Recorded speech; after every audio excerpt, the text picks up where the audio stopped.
Tá? Isso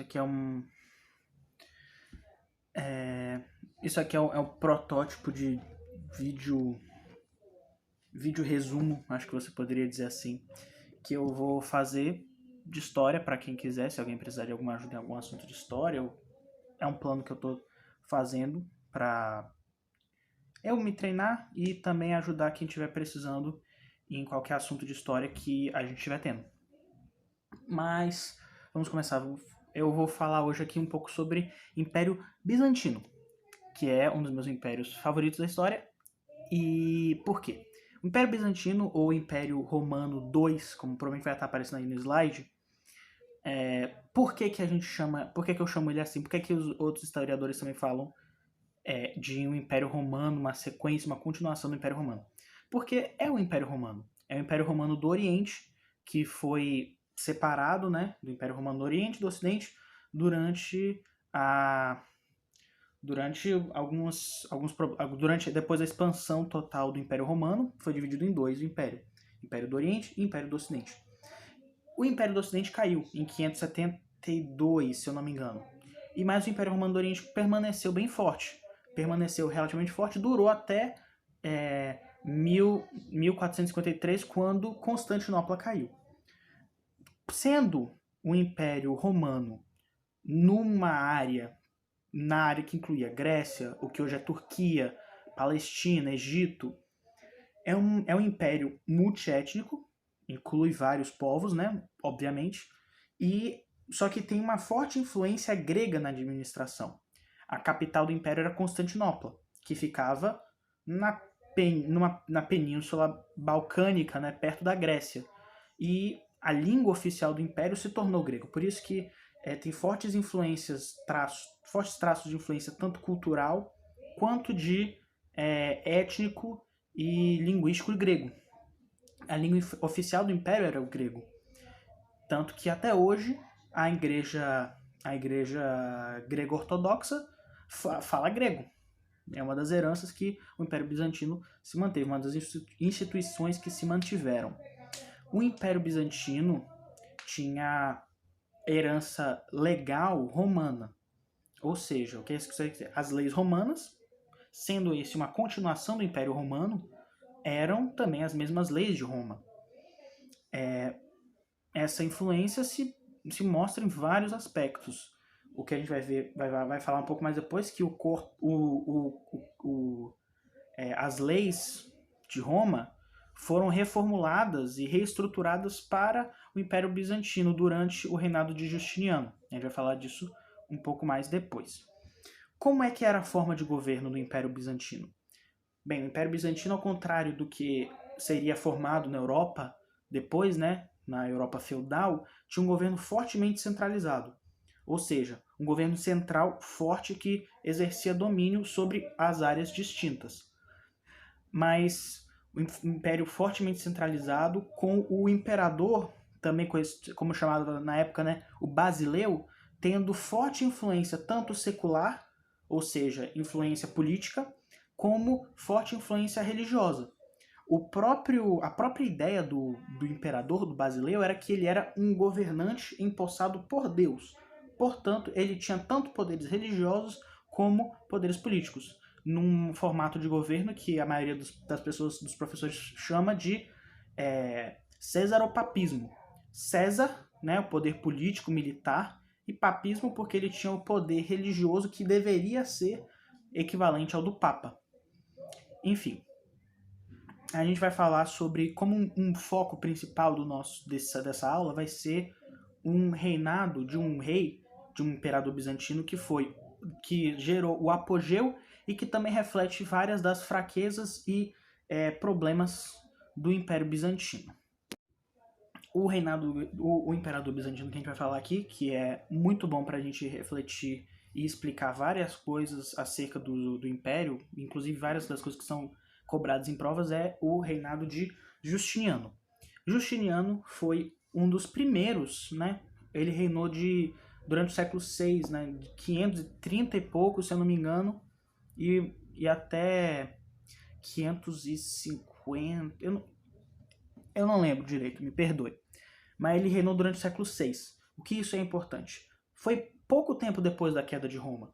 Ou seja, o Império, a lembrança do Império Romano que ia, né, da Península Ibérica até a Ásia Menor, né, Anatólia, onde era o foco, o centro do Império Bizantino, era muito recente. Não fazia muito tempo que esse Império do Ocidente tinha caído.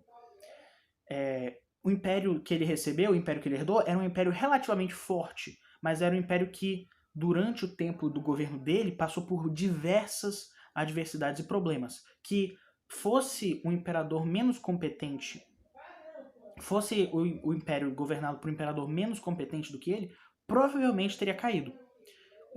Ele enfrentou problemas externos e internos, como está aparecendo aí no slide.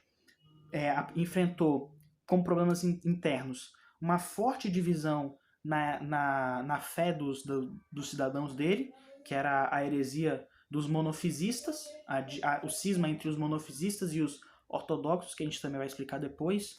Revoltas extremamente fortes, como a revolta de Nique, que quase depôs ele, que queimou a cidade de Constantinopla e destruiu alguns dos patrimônios que a cidade tinha, dos patrimônios culturais que a cidade tinha. Quase derrubou ele, como eu disse, e passou por diversas dificuldades externas. Durante o reinado dele, ele entrou em diversas guerras com a Pérsia sassânida. Ele também passou por uma peste bubônica. O reinado dele foi durante uma época de peste que matou cerca de 25% a 60% da população dele, segundo estimativas modernas.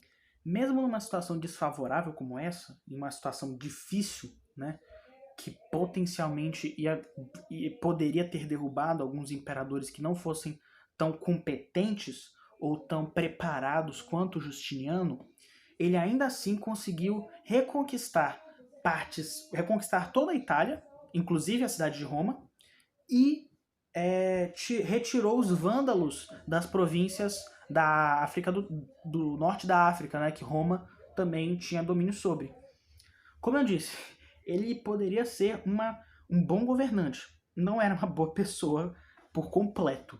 Como eu disse, o caráter do governo bizantino era um governo fortemente centralizado. O poder estava todo nas mãos deles. Ele era, querendo ou não, um déspota.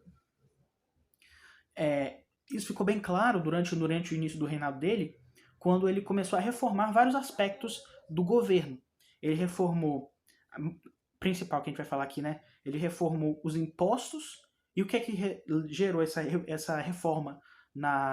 Ele reformou a coleta de impostos no Império todo. Porque até aquele ponto os impostos eram coletados por pessoas locais, por governadores locais que recebiam os impostos e distribuíam para Constantinopla. O problema é que esses oficiais muitas vezes eram corruptos. Ele encontrou uma pessoa, um homem chamado João Capadócio, que reformou e reestruturou as taxas, os impostos, né, que Justiniano cobrava, e tornou todo esse processo mais eficiente. Só que, sendo um coletor de impostos mais eficiente que o normal, não vai gerar muita popularidade para o governo. Com esse aumento de impostos, surgiu, obviamente, um aumento na insatisfação popular por causa disso. Enfim, toda essa insatisfação popular, com o tempo, gerou uma forte insatisfação popular. Me perdoe, tô falando merda, mas espero que vocês entendam direitinho. Ele conseguiu, com essa insatisfação popular, com o tempo estourou, durante o que foi conhecido como as revoltas de Nique. O que é Nique? Nique era uma palavra grega que significava vitória ou conquista. Ela era dita muito durante as corridas Esqueci como é que... Eu não lembro as coisas. As corridas de charrete. Enfim, por que isso é tão importante? Os dois grupos... Os grupos dessas corridas corrida de charrete se uniram contra os oficiais de Justiniano. Começaram a protestar contra a corrupção, contra os impostos, contra os abusos do governo. chegaram a incendiar a cidade. Tacaram fogo na cidade, queimaram a igreja de Santa Sofia, e que era uma das maiores catedrais, igrejas do mundo naquela época, e também queimaram as casas de banho romano que Constantino tinha criado quando a cidade foi fundada. Isso é muito importante. Isso é um negócio muito, muito importante. É tipo a queima do museu. É tipo se a queima do Museu Nacional tivesse sido feita por protestantes. É horrível, é um baque para o governo, porque aquilo era um símbolo da cidade. Justiniano quase foi deposto. Por que ele não caiu? Porque, por muita sorte, os dois melhores generais dele, Belisário e Mundus, estavam na cidade naquela época. E aí o que é que o Justiniano fez? Enviou os dois generais dele com o exército e matou todos os 30 mil revoltosos no hipódromo. 30 mil. 30 mil pessoas que morreram por causa de uma ordem de Justiniano. Não era exatamente a melhor tipo de uma pessoa muito legal. Enfim, com o seu governo seguro, né, derrubada a reforma de Nice, ele investiu, ele conseguiu focar em outros projetos de governo que ele tinha, e uma segunda reforma que foi extremamente importante. Qual foi essa reforma? A reforma das leis romanas. Por que é tão importante ele ter reformado as leis romanas? As leis romanas estavam sendo acumuladas nesse momento quase 1000 anos. 1000 anos de lei romana, que, embora fosse registrada desde a lei das 12 tábuas, era um negócio gigantesco. 1000 anos de leis sendo adicionadas, mudadas, reformadas, ajeitadas, apagadas. Era muito difícil você ter a lei não era acessível para a maioria das pessoas. É isso que era o problema de Justiniano. E ele queria que ela fosse. Então o que ele fez? Ele chamou um advisor legal chamado Tribônio. Ele pegou todos 1000 anos de lei romana e condensou em 12 livros. 12 livros parece muita coisa, mas um milênio quase de leis romanas foram condensadas em 12 livros. Leis desde a época da República, durante todo o Império, e ainda novas leis de Bizâncio. Ele conseguiu condensar tudo isso em 12 livros. Como era que ficou chamado esse novo Código Civil, né? Esse novo compêndio de leis, né? Ficou conhecido como Corpus Juris Civilis, ou seja, a lei civil, o corpo jurídico civil. E por causa dessa preservação que a maioria dos códigos de leis do mundo ocidental são baseados nesse trabalho, nessas leis romanas, nesse direito romano. Por isso que a gente ainda tem acesso a isso. Obrigado, Justiniano. Poderia não ter matado 30 mil pessoas para conseguir isso, né? Mas todo mundo faz erro, todo mundo comete erros. Agora, o segundo aspecto mais importante da vida de Bizâncio, que era... O segundo aspecto mais importante, não. Um dos aspectos mais importantes, que era a religião. A religião era de primazia para o povo bizantino. Enfim. Embora, por causa da forte influência grega, a filosofia e a teologia começaram a ser muito presentes na vida dos cidadãos de Bizâncio, os cidadãos bizantinos. E isso acabou gerando uma série de disputas teológicas e heresias.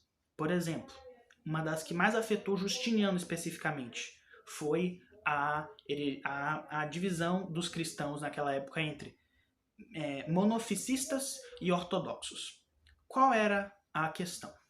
A Igreja Católica, naquele momento, ou os cristãos ortodoxos, naquele momento, não se confunda cristãos ortodoxos de hoje com ortodoxos contra monofisistas. A ideia era a seguinte: o problema todo surgiu de um fato, que a Igreja Católica decidiu que Jesus era Deus. Tá, se Jesus é Deus, mas Jesus também foi homem, em que medida Jesus, aqui na Terra, era homem e Deus? Tipo, ele era 100% Deus? Ele era 100% homem? Mas se ele é Deus, ele não pode ser 100% homem. Então, o que é que ele é? A Igreja Católica decidiu que Jesus Cristo tinha uma natureza divina e uma natureza humana. Isso era o pensamento ortodoxo. Qual era a questão dos monofisistas?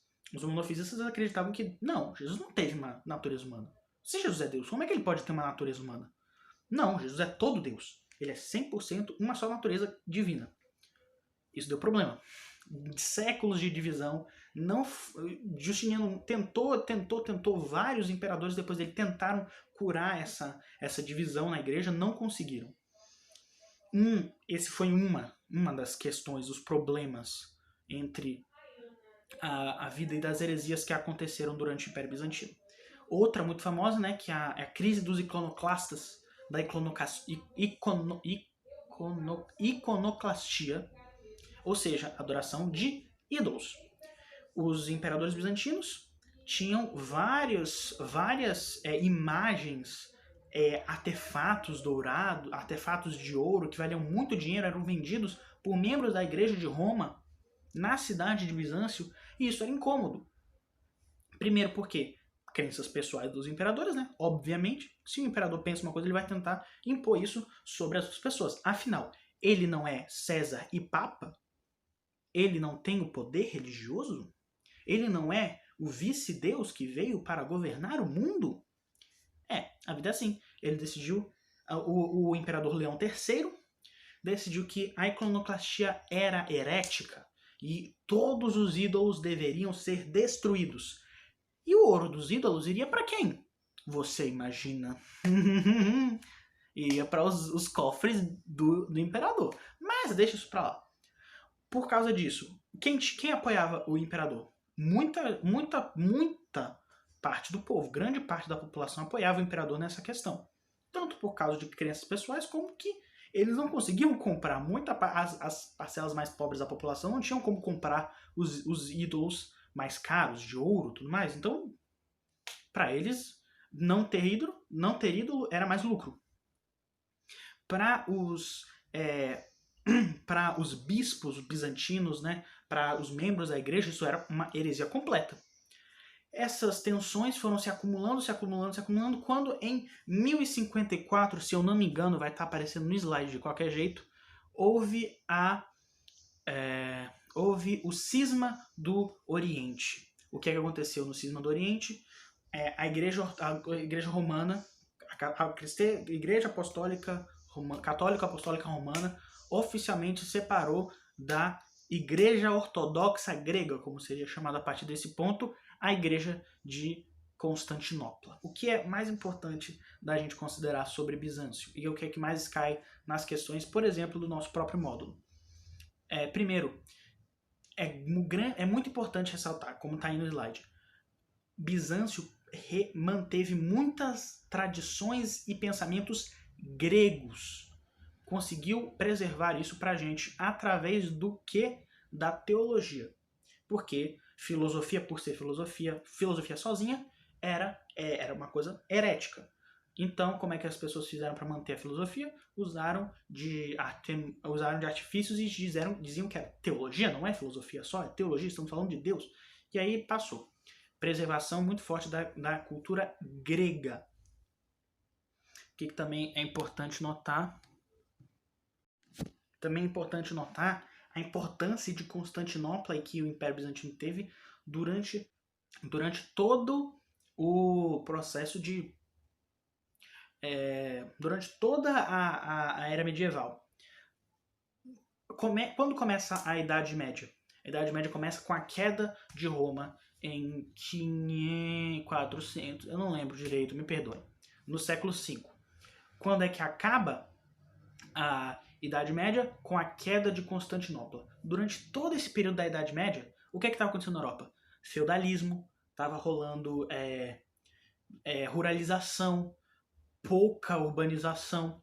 Durante todo esse tempo, Constantinopla, mesmo o Império Bizantino enfraquecendo, diminuindo e retraindo com o tempo, Constantinopla permaneceu um símbolo de urbanização e de riqueza até o século XIII.